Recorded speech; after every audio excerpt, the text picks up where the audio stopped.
শিক্ষার্থীদের নিরাপত্তা ও নৈতিক শিক্ষার আশ্রয়স্থল মাদ্রাসা, কিন্তু সেই মাদ্রাসার সুপারের বিরুদ্ধে এবার উঠেছে যৌন হয়রানির অভিযোগ। পাবনার দুবলিয়ায় উত্তাল পরিস্থিতি। প্রশ্ন উঠেছে শিক্ষা ব্যবস্থার নৈতিকতা নিয়ে। পাবনা থেকে নিজস্ব প্রতিবেদক ফজলুল কবিরের পাঠানো প্রতিবেদনে দেখুন বিস্তারিত। ছাত্রীদের শরীরে সে হাত দিয়েছে, অনেকেরই সাক্ষাৎকার নিয়েছেন। সে ছাত্রীদের গায়ে হাত দেওয়া, মাথায় হাত দেওয়া, পিছনে হাত দেওয়া, এগুলো ছাত্রীদের কাছ থেকে আপনি শুনুন। আমি ওটা বলতে চাচ্ছি। মাদ্রাসার সুপার মাসুম বিল্লার বিরুদ্ধে যৌন হয়রানির অভিযোগে উত্তাল দুবলিয়া। শিক্ষা মানুষের অমূল্য সম্পদ। এই শিক্ষায় একজন মানুষকে নৈতিক ও মানবিক গুণে গুণান্বিত করে, কিন্তু সেই শিক্ষার প্রতিষ্ঠানে যখন নৈতিক অবক্ষয়ের ঘটনা ঘটে তখন তা সমাজে এক চাঞ্চল্যকর পরিস্থিতির সৃষ্টি করে।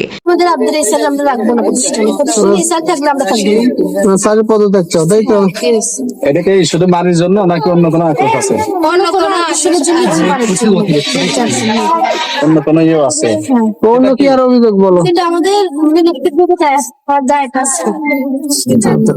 পাবনা সদর উপজেলার দুবলিয়া এলাকার বালিয়াডাঙ্গি মির্জা আব্দুল বাতের দাখিল মাদ্রাসার সুপার মাসুম বিল্লার বিরুদ্ধে শিক্ষার্থীদের যৌন হয়রানি, নিয়োগ বাণিজ্য ও বিভিন্ন অনিয়মের অভিযোগ উঠেছে।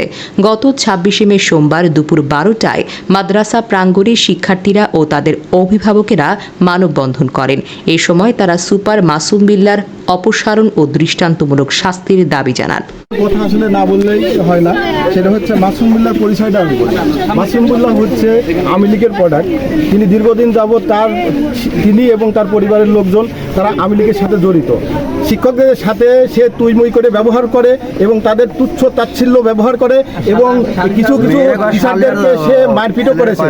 এবং মারপিট করার পরেও সে তার কিছু বাহিনী আছে, সে বাহিনীদের নিয়ে আসে তাদের হাতে পায়ে ধরে আবার এটা মীমাংসাও করে বহুদিন যাবৎ। ছাত্রীদের শরীরে সে হাত দিয়েছে, অনেকেরই সাক্ষাৎকার নিয়েছেন।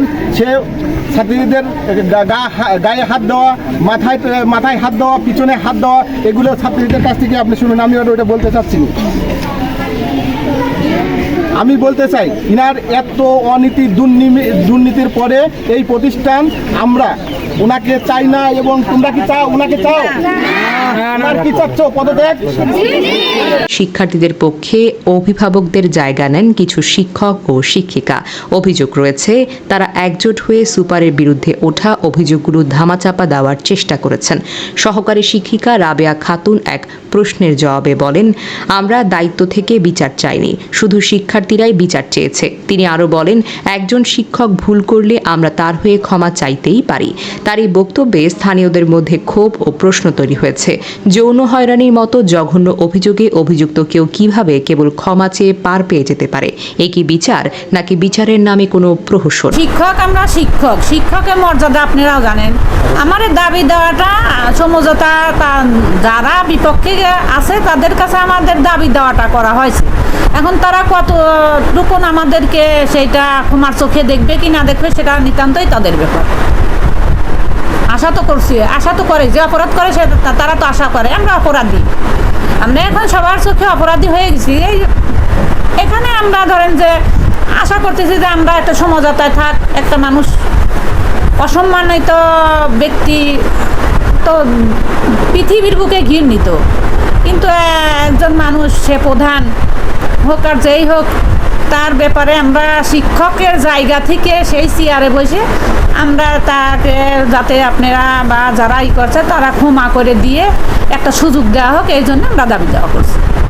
ভুক্তভোগী শিক্ষার্থীদের বক্তব্য অনুযায়ী অতীতে প্রতিষ্ঠানটির পরিচালনা কমিটিতে প্রভাবশালী রাজনৈতিক ব্যক্তিরা থাকায় এইসব অপকর্ম ধামাচাপা দেওয়া সম্ভব হয়েছে।